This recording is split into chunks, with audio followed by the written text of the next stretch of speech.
अगर ऐतराज है इस जमाने को दो दीवानों के जीने से, अगर ऐतराज है इस जमाने को दो दीवानों के जीने से, तो ऐ खुदा हटा दे इस दिल का सिस्टम सीने से।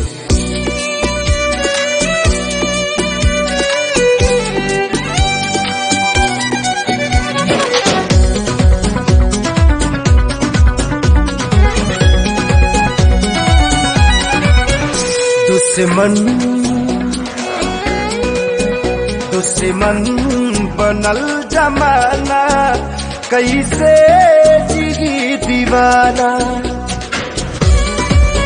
दुश्मन बनल जमाना, कैसे जिगी दीवाना। अपना भइल बेगाना हो, अपना भइल बेगाना, कैसे जिगी दीवाना। दुश्मन बनल जमाना, कैसे जिगी दीवाना। दुश्मन बनल जमाना, कैसे जिगी दीवाना।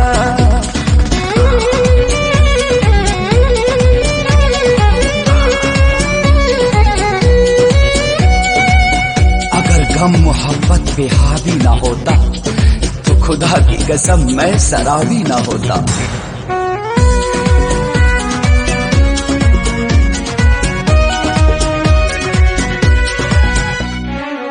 केहू न बेवफा झूठों सब बदनाम करे, समय के चोट पर मरहम ना कौनो काम करे। न हम कईनी बेवफाई, न वो कईनी बेवफाई, फिर भी हो खेल काहे हमनी में जुदाई। सभी लुटी गईल खजाना, सभी लुटी गईल खजाना, कैसे जी दीवाना।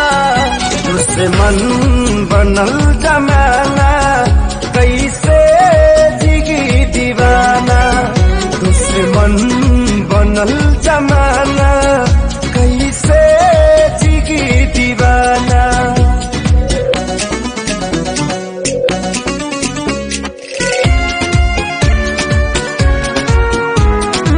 टूट कर ना जाने कब का बिखर गया होता। अगर मैं नहीं पीता तो शायद मर गया होता।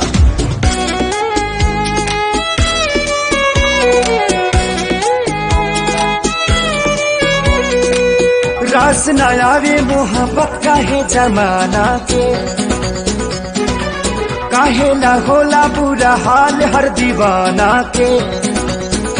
घुट घुट के जहर ऐसन पीता पी कैसे, फाटल करे जयापन सिहिता सिह कैसे। गम